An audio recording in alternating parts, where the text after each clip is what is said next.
नमो नमः। मम नाम दीप्तिमयी साहू।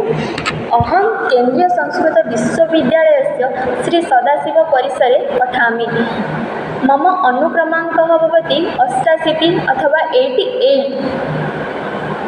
अद्य अहं संस्कृतशिक्षणस्य शिक्षणसूत्राणि विषये किञ्चित् वदामि।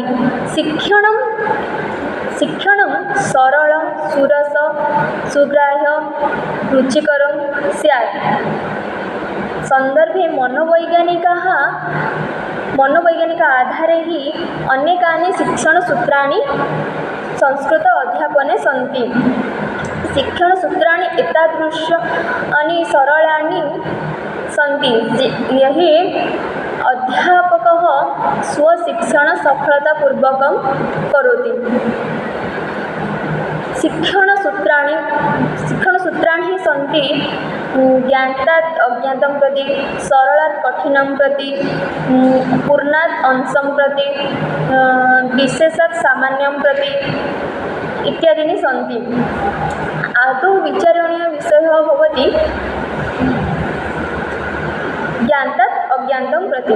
अस्य आङ्ग्ल अनुवादः भवति फ्रम् नोन् टु अन्नोन्। प्रतिदिनं नवार्जितज्ञानस्य कृते नवार्जितज्ञानम्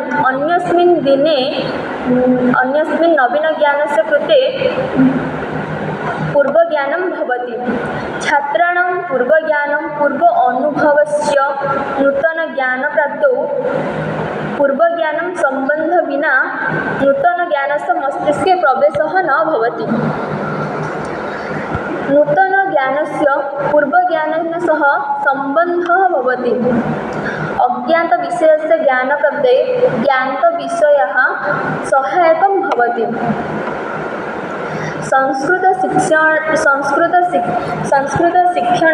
संस्कृतशिक्षणे विशेषतः व्याकरण पाठे छात्राणां पूर्व अनुभवस्य आधारेण नूतनविषयाणाम् अध्ययनं सुकरं भवति। यथा पाठ्ययोजनामध्ये आदौ प्रस्तावना सोपाने छात्राणां पूर्वज्ञानं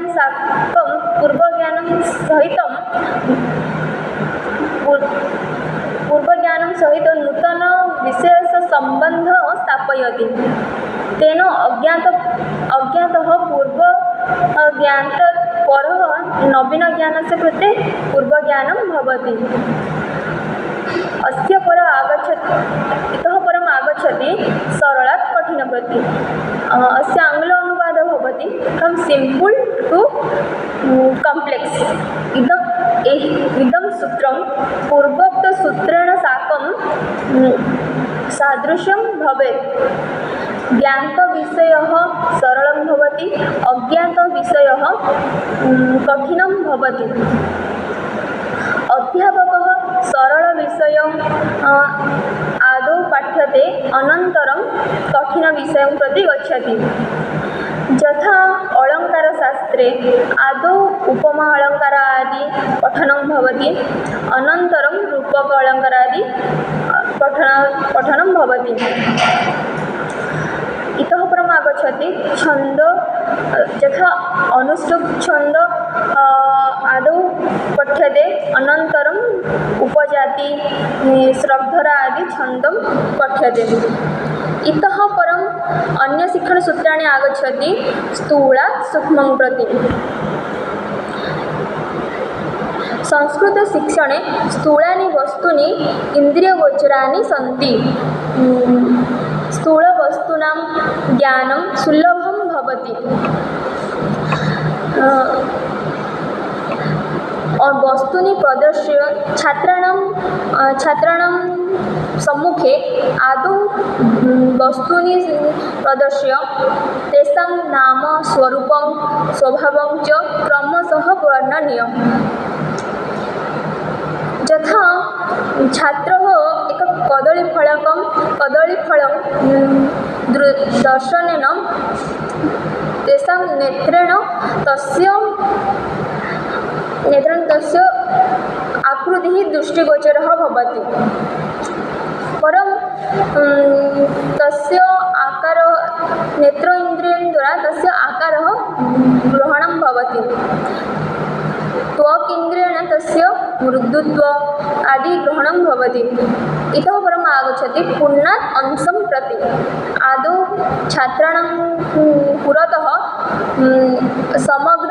समग्र विषयवस्तु पठ्यते, अनन्तरं तेषां विषये किञ्चित् अंशान् पाठ्यते। इतः परम् आगच्छति अनुभवात् तर्कं प्रति। अनुभूतविषयाणाम् आधारेण लब्धज्ञानं स्पष्टं स्थिरं च भवति। छात्राणां तर्केण साकं तेषां विकासः अपि भवति। कोऽपि विषयः तर्कसङ्गतिः भवति चेत् छात्राणां चिन्ताशक्तेः विकासः भवति। तार्किकक्रमशः सम्बन्धविषयसह स्वतत्त्वज्ञानं व्यवस्थितरूपेण प्रस्तुतिः अस्ति। इतः परम् आगच्छति विशेषात् सामान्यं प्रति। From particular to general. आदौ उदाहरणानि छात्राणां पुरतः प्रदर्श्य अनन्तरं तेषां नियमः प्रदर्शनं भवति। इदं व्याकरणशिक्षणे बहु आवश्यकता अस्ति। अपि च भाषाशिक्षणे, विज्ञानशिक्षणे, गणितादिशिक्षणसमये अस्य सूत्रस्य प्रयोगः बहुलं दृश्यते। अस्य नाम आगमनात् निगमनं प्रति अपि वदन्ति। अतः परम् आगच्छति अनिश्चितात् निश्चितं प्रति। प्रथमे बालानां विभिन्नवस्तूनाम् अस्पष्टं रूपेण ज्ञातं भवति।